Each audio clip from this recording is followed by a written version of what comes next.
नमस्कार, स्वागत है आपका इवन उत्तराखंड पर। आपके साथ मैं हूं प्रगति। बुलेटिन की शुरुआत से पहले एक नजर हेडलाइंस पर।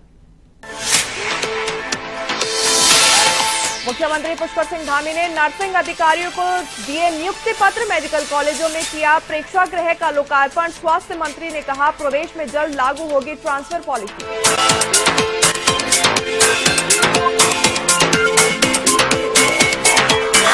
सरकार के 3 साल पूरे होने पर द्वारा हाट में हुआ कार्यक्रम। शिविर में लोगों की सुनी समस्याएं। महिला स्वयं सहायता समूह की स्टॉलों पर उमड़ी भीड़।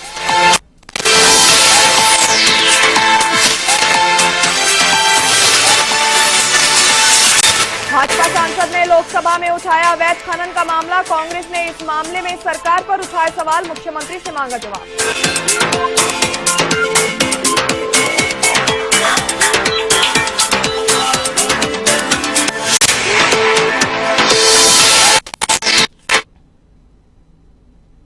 चलिए बुलेटिन में खबरों का रुख करते हैं विस्तार से। मुख्यमंत्री पुष्कर सिंह धामी ने राजकीय दून मेडिकल कॉलेज में मेडिकल कॉलेजों में नवनियुक्त नर्सिंग अधिकारियों को नियुक्ति पत्र वितरित किए। समारोह में सीएम धामी ने 26 करोड़ की लागत से नवनिर्मित प्रेक्षागृह का भी लोकार्पण किया। कार्यक्रम में स्वास्थ्य मंत्री धन सिंह रावत, विधायक खजान दास, स्वास्थ्य सचिव और आर राजेश कुमार भी मौजूद रहे। तो इस मौके पर मुख्यमंत्री धामी ने कहा कि उत्तराखंड स्वास्थ्य के क्षेत्र में अनवरत आगे बढ़ता जा रहा है। समारोह में स्वास्थ्य मंत्री धन सिंह रावत ने कहा कि जल्द ही प्रदेश में ट्रांसफर पॉलिसी लागू होगी।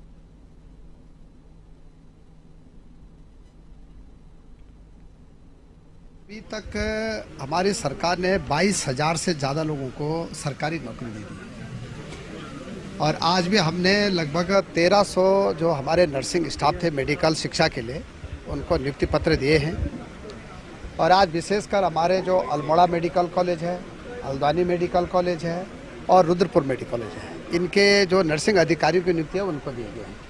अभी हम लोग देहरादून और श्रीनगर के नियुक्ति पत्र जो है 4-5 दिन में। बीजेपी के धामी सरकार के 3 साल पूरे होने के अवसर पर चिकित्सा एवं बहुउद्देश्य शिविर का आयोजन किया गया। शिविर सेवा, सुशासन और विकास कार्यक्रम जन सेवा थीम के साथ शुक्रवार को विकास खंड द्वारा हाट में शीतल पुष्कर मैदान में आयोजित की गई। शिविर में कार्यक्रम के मुख्य अतिथि पलायन निवारण आयोग के सदस्य अनिल शाही रहे। आपको बता दें उन्होंने अधिकारियों को आमजन की समस्याओं का समाधान करने के लिए निर्देशित किया। इस शिविर में विभिन्न विभागीय स्टॉलों से लोगों को विभागीय जानकारी दी गई और लोगों को लाभान्वित भी किया गया।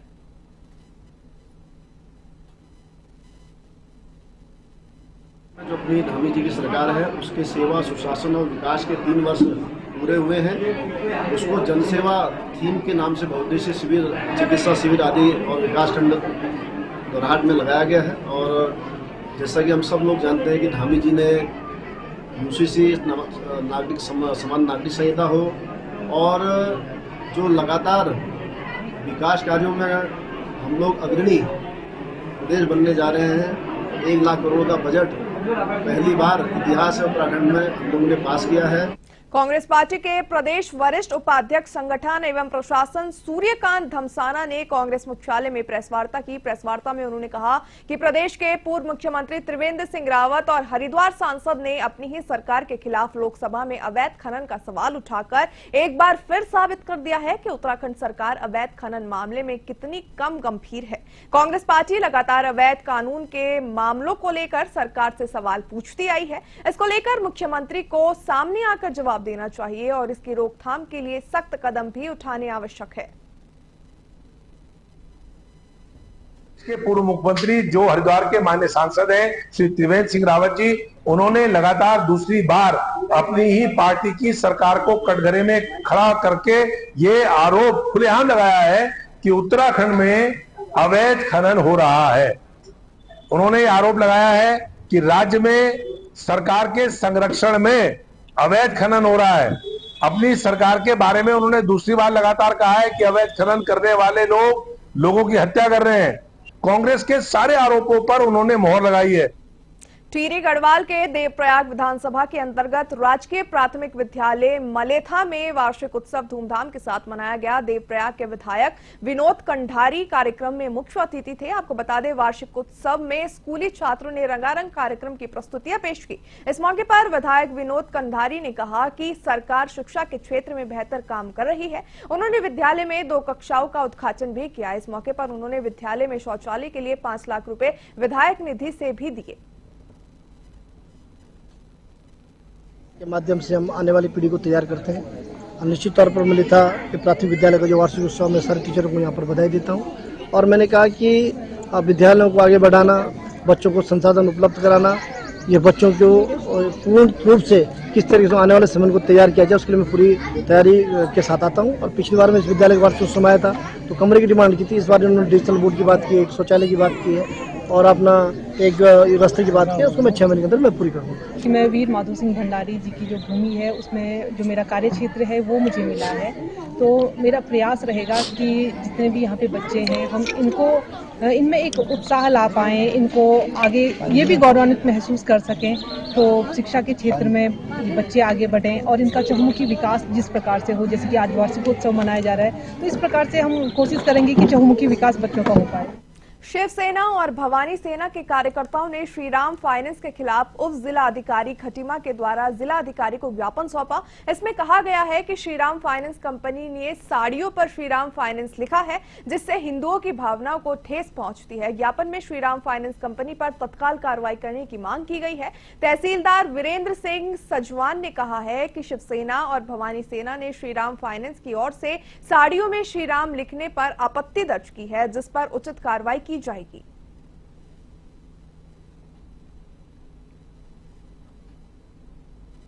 ज्ञापन तहसीलदार साहब को जो दिया है, श्री राम फाइनेंस कंपनी जो पीलीभीत रोड पर संजय सिविल के ऊपर बनी हुई है, उसमें पैकरियों पे श्री राम फाइनेंस बोर्ड लिख रखा है। हमारे मर्यादा पुरुषोत्तम राम का नाम पैरों से कुचला जा रहा है। इसी वजह से हमने तहसीलदार साहब को ज्ञापन दिया है, क्यों इसलिए तत्काल इसे फाइनेंस कंपनी को बंद किया जाए।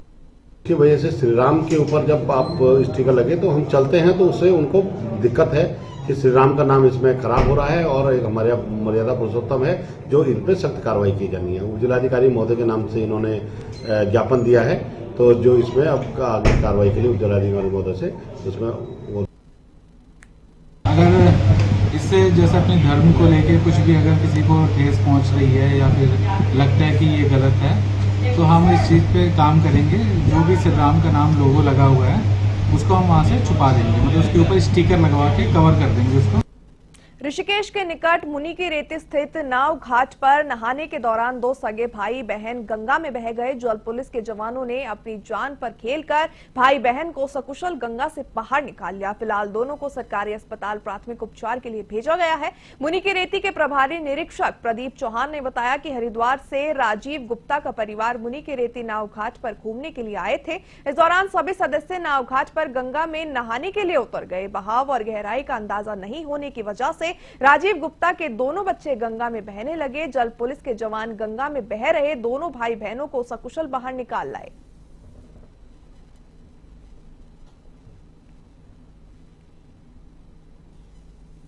राजधानी देहरादून में पुलिस ने यूकेडी नेता आशुतोष नेगी और आशीष नेगी को गिरफ्तार कर लिया है। दोनों को न्यायालय से 14 दिन की न्यायिक अभिरक्षा के सुबोधवाला जेल भेजा गया है। इन दोनों पर राजपुर थाने में मिली शिकायत के आधार पर कार्रवाई को अंजाम दिया गया। पुलिस के मुताबिक कैफे लॉन्ज में स्टाफ से बदसलूकी की गई। पुलिस के मुताबिक जांच के बाद उन्हें गिरफ्तार किया गया था।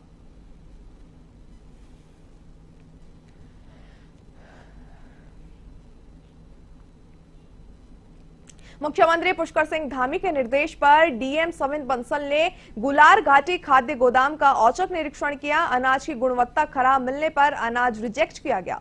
डीएम बंसल ने कहा है कि फील्ड इंस्पेक्शन का उद्देश्य सरकारी योजनाओं का प्रभाव आकलन, मॉनिटरिंग और सार्वजनिक भरोसे को परखना है। निरीक्षण के दौरान खाद्यंत्र की गुणवत्ता, भंडारण प्रणाली और इन्वेंट्री प्रबंधन की जांच की गई है। प्रारंभिक जांच में कुछ स्टॉक्स की गुणवत्ता संतोषजनक नहीं पाई गई। विस्तृत रिपोर्ट एडीएम और डीएसओ द्वारा तैयार की जा रही है। इंस्पेक्शंस और हमारे चाहे औचक विजिट्स हों, उनका prime objective monitoring and evaluation है कि स्पॉट पर हमारे जो ऑफिशियल्स हैं वो कितने सजग हैं और कितने सेंसिटिव हैं towards their duties and towards their commitment to Ramnagar Haldwani मार्ग पर गुरुवार की सुबह हुई सड़क दुर्घटना में कार चालक की दर्दनाक मौत हो गई, जबकि कार में सवार एक व्यक्ति गंभीर रूप से घायल हो गया। आपको बता दें जानकारी के लिए कि ग्राम पूछड़ी निवासी भरत सिंह घुत्याल अपने गांव के पप्पू सैनी के साथ ऑल्टो कार में घर से निकले थे। कंचनपुर छोई के समीप उनकी कार अचानक पलट गई। मौके पर मौजूद लोगों ने कार सवार दोनों को घायलों को उपचार के लिए रामनगर के सरकारी अस्पताल पहुंचाया, जहां चिकित्सकों ने भरत सिंह को मृत घोषित कर दिया, जबकि घायल पप्पू सैनी का अस्पताल में उपचार चल रहा है। पुलिस दुर्घटना के कारणों की जांच में जुट रही है।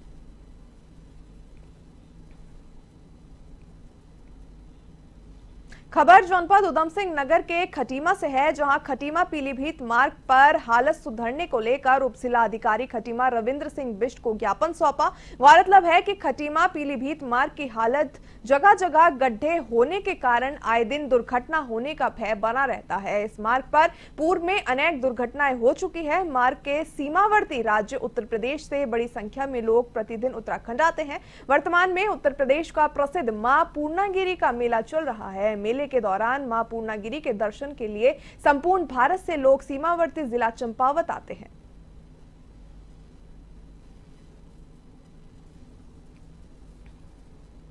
एक्शन से भी बात हुई है तो उन्होंने पेज वर्क के लिए जो पेज वर्क किया है, अब पूरे रोड का एस्टीमेट बना के भारत सरकार को भेजा है। तो बहुत जल्दी मतलब उसका पैसा रिपोर्ट होगा। ये एजेंट साहब की भी वार्ता हुई है और हमारी वार्ता हुई है। ये जो खटीमा पीलीभीत का मार्ग है, जो 13 किलोमीटर समथिंग हमारा स्ट्रेच बनता है, उसमें उस सिलसिले में कुछ पैचवर्क का काम किया जाता है, लेकिन पैचवर्क ठेकेदार द्वारा पूर्ण नहीं किया गया। ऐसी शिकायत लोगों को द्वारा कल भी मेरे से की गई थी, परसों भी की थी और आज भी मेरे पास आए थे। तो लिहाजा उसी सिलसिले में एक्सीडेंट साहब से बात की थी। तो एक्सीडेंट साहब का ये कहना है कि पैचवर्क पूरा होगा और इसके बाद एंड टू एंड जो पूरा पीलीभीत खटीमा से लेकर पूरा पीलीभीत का हमारा एरिया, उसका PCC भी और हॉट मिक्स वो भी हो। आनंद वर्धन को उत्तराखंड का नया मुख्य सचिव बनाया गया है। इस आशय के आदेश जारी हो चुके हैं। आपको बता दें आनंद वर्धन 1992 बैच के IAS अधिकारी हैं। आनंद वर्धन 1 अप्रैल को अपना कार्यभार संभालेंगे। वर्तमान मुख्य सचिव राधा रतूड़ी 31 मार्च को सेना निवृत्त हो रही हैं। आपको बता दें वर्तमान में आनंद वर्धन अपर मुख्य सचिव के पद पर कार्यरत हैं।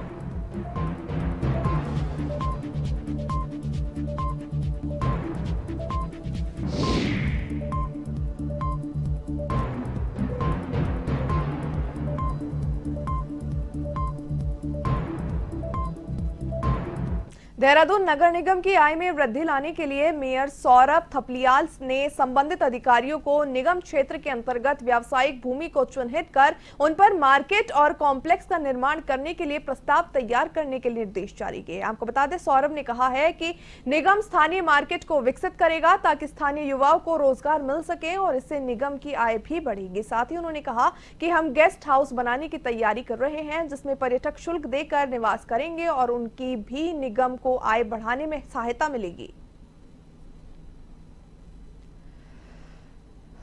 उनका जो है एक बड़ा सीमित क्षेत्र है, हमारे पास बजट है, सीमित है और जो 100 वार्ड इसके अंदर आते हैं और 100 वार्डों में जो विकास की संभावनाएं वो अपार हैं। तो हम ये चाहते हैं कि निगम अपने पैरों पर भी खड़ा हो। तो ऐसे कुछ मार्केट वगैरह निगम जो है उन्हें विकसित करेगा, जिससे कि एक तो स्थानीय जो युवा हैं उनको रोजगार भी मिलेगा और साथ साथ निगम की आय भी बढ़ेगी। उत्तराखंड राज्य में सरकार अवैध मदरसों पर ताबड़तोड़ कार्रवाई कर रही है। पिछले 1 महीने के भीतर प्रदेश के कई जिलों में 136 अवैध मदरसों पर सीलिंग की कार्रवाई हो चुकी है। सबसे अधिक उधम सिंह नगर स्थित 64 मदरसे सील किए गए हैं। इस समय सरकारी आंकड़ों के अनुसार प्रदेश में 450 मदरसे ऐसे हैं जो मदरसा बोर्ड से रजिस्टर्ड हैं, लेकिन लगभग 500 मदरसे ऐसे हैं जो बिना रजिस्टर्ड अवैध रूप से संचालित हो रहे हैं। शिक्षा महानिदेशक ने कहा है कि राइट टू एजुकेशन के तहत सभी बच्चों को शिक्षा का अधिकार है। इस बाबत निर्देश दिए गए हैं कि संबंधित विभागों से संपर्क कर ले गई कोई भी बच्चा शिक्षा से वंचित न रहे। दो तरह के मदरसे इसमें पूर्व में भी बात हुई थी। एक तो जो मदरसा बोर्ड से एफिलिएटेड हैं और दूसरे जो इस तरह के हैं जो एफिलिएशन उनका नहीं है।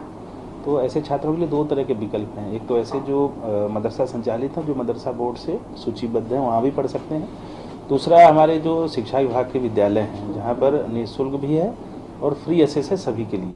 चलिए इसी के साथ इस बुलेटिन में इतना ही। मुझे दीजिए इजाजत। नमस्कार।